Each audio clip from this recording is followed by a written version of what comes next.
that fight was between two Mexicans. That was a big crowd. We're going to get a bigger crowd tomorrow night. And you need to come back somewhere where you can consistently do good numbers, but somewhere that actually understands the product and the fights. And I know that if I do a good show with a good card, we'll do a big game. If I do an average show, we'll do an average game. And I just think that tomorrow night will be the best card, top to bottom, we've actually done here before. Because there's fights that, obviously before the bell, but those first fights between the two local guys, 10-0 against 13-0, the female fight will be, I tell you now, will be unbelievable. Right? This Turkish fighter is an absolute monster. And Tellez is a really good fighter that has a chance to become a superstar at 19 years of age. The co-main event, I probably could have sold pretty much the same tickets just for that fight alone. Everybody's talking about that fight, and then you're watching a pound for pound great like BAM. Like the value for money. You know how cheap these tickets we made it. And we probably made a little bit of a mistake. I'm not going to do that again. But we want to provide value for money, and we want to keep coming back here. And this is our second time. Who knows? We might be back, one more time this year. Last one for me. The co-main event, as you said, just from the weight alone, it was an absolute scene stealer, right? And as soon as that first fight ended, I remember you asked the crowd, who wants to see this again? Yeah. And the crowd absolutely erupted. And not only that, but Jordan is now a matchroom fighter as well. So what about him from that performance from that first fight made you want to say, hey, this kid stands out, let's have him on our team? Because, when you're an undefeated fighter that hasn't really boxed out of your local state that much, sometimes you don't have the quality to go on and become a big promotions fighter that can win world championships. The first minute of that fight, you can see this is a guy with great skills. Tomorrow night will be really interesting because Cardenas will start like a train, and he will try and put the pressure on from the first bell tomorrow. Last time he didn't do it till the back end of the fight. And Jordan's going to have to show actually great skill, but actually he's going to have to stand and fight as well tomorrow night. And it will be a very, very tough fight for him. But I like Jordan because one, he has great support in Arizona. Two, he's a good kid, and he can really fight. So we're pleased to welcome him to the matchroom team. And the winner of that fight will go on and probably challenge for a world title at some point. JJ Solomon, the Spit Bucket, got two quick questions. One's more of a fan question. On Robert Garcia's legacy, he's slowly becoming one of the greats, if not the best in the world. When you look at his run with Nonito Donaire and now what he's doing with Bam Rodriguez, as a fan, how do you compare those two? And which combo do you think is more dangerous? Well, I think that, Robert's not slowly becoming, he is already become one of the best trainers in the sport. I think the thing about Robert is, you get a lot of trainers these days, and I get it because of the world that we live in. I do it as a promoter. You also want to make noise, you want to kind of build your brand, and a lot of these trainers sometimes focus on what they're doing rather than what the camp's doing. And Robert is very, very proud of all the fighters that he represents. He works very, very hard. The BAM journey and relationship between those two is incredible. Like if you knew the history of Robert pushing us, I'm talking years ago when we had Mikey Garcia and he was fighting Jesse Vargas and then he fought Sandor Martin up in Fresno, and that was the first time we had Jesse on the card. And Jesse was a light flyweight, and he just kept saying to me, kept saying to Kevin Rooney, I promise you, I've got this kid, he's going to be, like, he's going to go down in history. And I'm like, he's a light flyweight.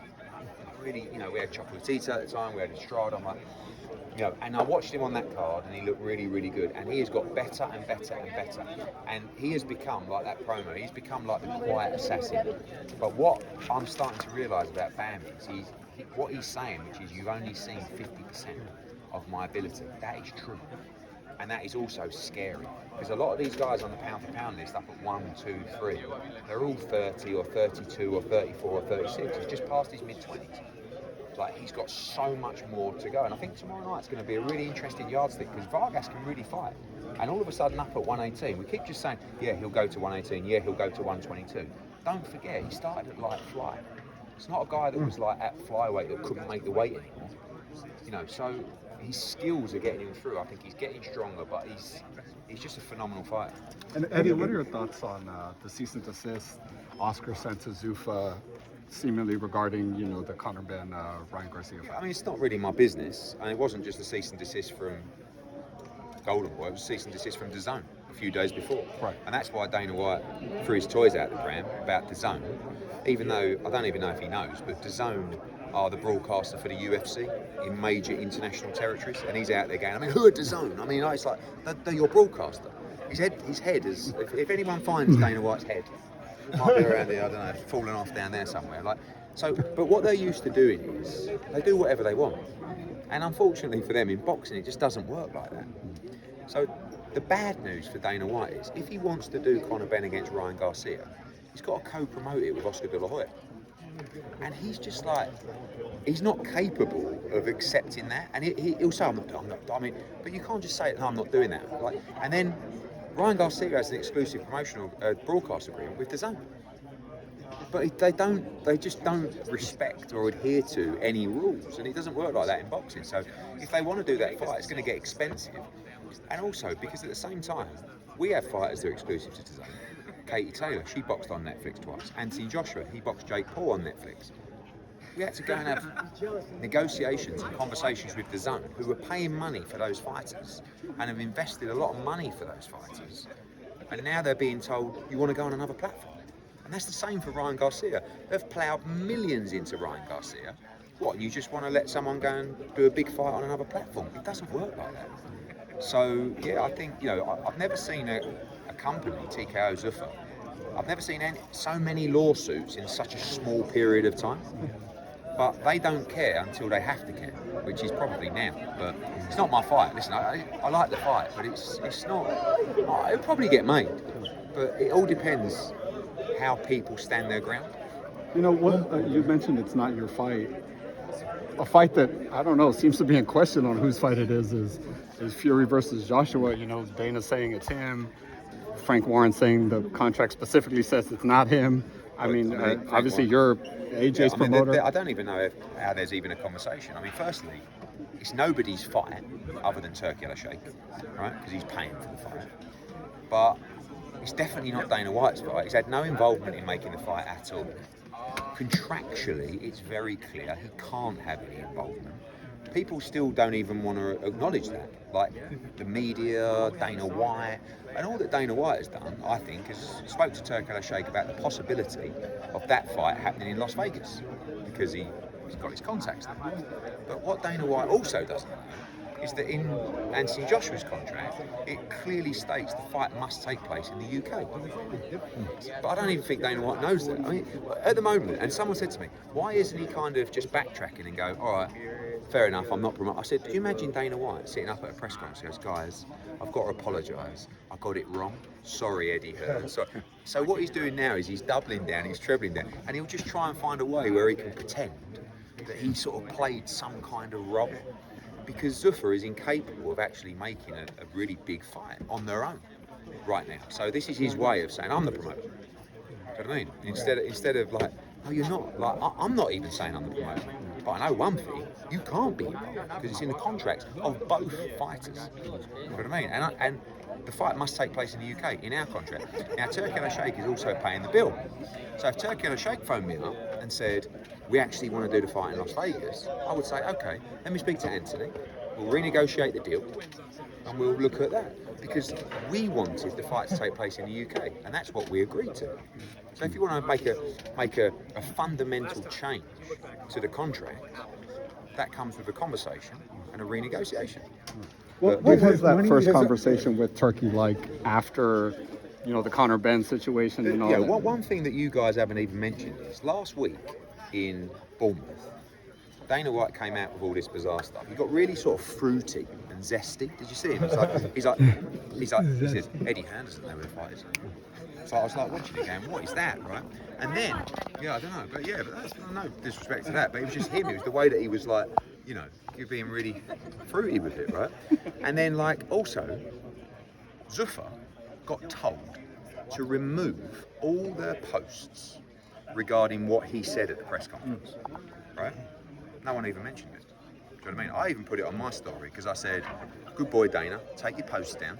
Because as soon as he made those, I went to Turki Al-Sheikh and said, what the fuck's this guy talking about? And he was like, oh, don't worry about it. And then next thing, the team said, don't worry, they've all been taken down. And he got his bum slapped again. Because this is the thing with Dana, in the UFC, a major company, great business, incredible, White House, wow, right? But in boxing, they can't hang with it because it's every day he's just getting his bum slapped, and it's quite embarrassing. And I can't believe, he came out early, he said, it's like smacking or beating up babies or something like that. I mean, that's a bizarre comment in that little cult world they're in, do you know what I mean? I don't want to get involved in any of that. But also, I can't believe how easy he is for me just to play with, just to tickle him, roll him around and spank him every now and again, do you know what I mean? And then he comes out, I'll fight Eddie Hearn, yeah! Alright, then let's do it. No, we're bums. It's like, mate, what are you talking about? Yeah, I'm the promoter of Fury. Yeah, no, okay. I mean, like, he doesn't understand, Dana White, how much I actually had to do with the UFC event at the White House this weekend. How's Do you know that? what I mean? Yeah, talk on it. I don't want to talk about it, but have I ever lied to you? Do you know what I mean? So another question, Tyson man. picked- TNT working with DAZN. Yes. TNT obviously under the Warner Brothers umbrella. Warner Brothers obviously about to get acquired by Paramount. Paramount obviously has a deal with TKO Zuffa. Well, that's a long connection. Yeah, explain that, dude. Like, what can fans expect? What fans can expect about the TNT deal with DAZN is just massive exposure for the shows and our fighters. That's the principal benefit to us. long term? Yes, so DAZN have done a multi-year deal with DAZN to broadcast a select number of those shows live on TNT as well. As you know, TNT has a much bigger viewership potential Broadcast than television. Paramount, right? So for us as a promotional company, for DAZN, that is huge. I mean, we've got a show in September. You've got Abdullah Mason against Cordina coming up on TNT. It's brilliant news. So, the whole world's really interested. That's what I said. Dana White come out firing shots at DAZN. DAZN is broadcasting for the UFC. Yep. Like, it's just the whole everything's connected. There's It's UFC commercial, UFC ads on DAZN. in a lot of prints, I think it's Germany, Canada, Australia. DAZN broadcast the UFC. Will Ennis and Zayas be broadcast on the new deal with TNT? No, it won't be. It'll be That would be exclusively on sensational. DAZN. Yeah, I mean that was done previously before that deal, anyway. But that's that's a big fight. But it would have been interesting and done huge numbers. Eddie, would it help if Joshua and Fury came out and told the British fans that we're only going to fight in the UK? Well, really, that's what I can't speak on behalf of Tyson Fury. What I can speak on is behalf of Anthony Joshua, and I can tell you, we insisted and he insisted that the fight was in the UK, and it's in the contract. Right. But So, I'm just saying, you if know, they made a public statement, It's not really AJ's style, to be honest with you. Right. Like, he knows what's in the contract. Well, and that's- but by the way, we're not doing the fight anywhere else. All I'm saying is where we want the fight to take place is in the UK. What we signed for is in the UK. Now, as I said before, if Turki Al-Sheikh calls me and says, listen, we've got an opportunity to do it here, what do you think? I'd say, look, rather do it in the UK, but let me talk to Anthony, we'll look at the numbers, and we'll go from there. I wouldn't rule out anywhere for this fight taking place, but I think it's more than likely you'll see it in the UK. But we'll see. Tyson Fury picked Dana White to beat you In a with. fight. I think there's every chance Dana White will beat me in a How fight. does that fight Listen, at the start of it, I would have said Dana White wins by knockout inside 3 rounds. But now he's shit his pants. I actually think I can win. So I'm doubling down. I mean, I'm useless, right? I'm useless, but I'm 6'5" and I'm 200 and something pounds. But I think what Dana's doing is quite smart, right? If you look at him, I reckon he's bluffing me, and he's actually coming up to my weight for a catch weight. Because have you seen him? Like he's beefing up. Like he got really slim, didn't he? And was like ripped to shreds. And I reckon he got down to like 190, 180. Peptides for sure. Yeah. Nothing wrong with peptides. You know what I mean? But the other thing is I'm 240 pounds. I reckon he's eating his way up there now. He's looking massive. So I reckon he's done that deliberately, and maybe he's just pulling my bluff. But I reckon if we fought 50-50 fight. You got the reach. You can use your jab. I've got the reach, but I'm not very good. I saw him spar, he looks quite decent. But like I said, when he backed down, I was like, yeah, this is time for me to look tough. If he comes out next week and says he'll do it, I'm fucked. Appreciate it. Oh, shoot.